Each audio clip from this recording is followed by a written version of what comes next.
vermelha na cabeça, cachimbo na boca, ele estava por lá. Fiquei admirado, cheguei mais perto pra ver.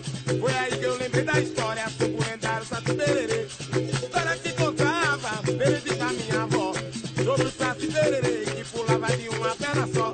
Se não acredita, venha cá, venha ver. É o moleque Saci Pererê. O moleque Saci é o Saci Pererê. É o moleque Saci Pererê. Pererê, pererê, pererê, pererê. É o moleque Saci Pererê. Pois se não acredita, venha cá, venha ver. É o moleque Saci Pererê. Pererê, pererê, pererê, pererê. É o moleque Saci Pererê. É o moleque Saci é o Saci Pererê. É o moleque Saci Pererê. Fui na mata, corta lenha. Fui na mata, corta lenha. Que a vovó mandou pegar. Ao chegar na entrada da mata, vi um moleque a me olhar. Hoje toca vermelha na cabeça, e cachimbo na boca, ele estava por lá. Fiquei admirado, cheguei mais perto pra ver.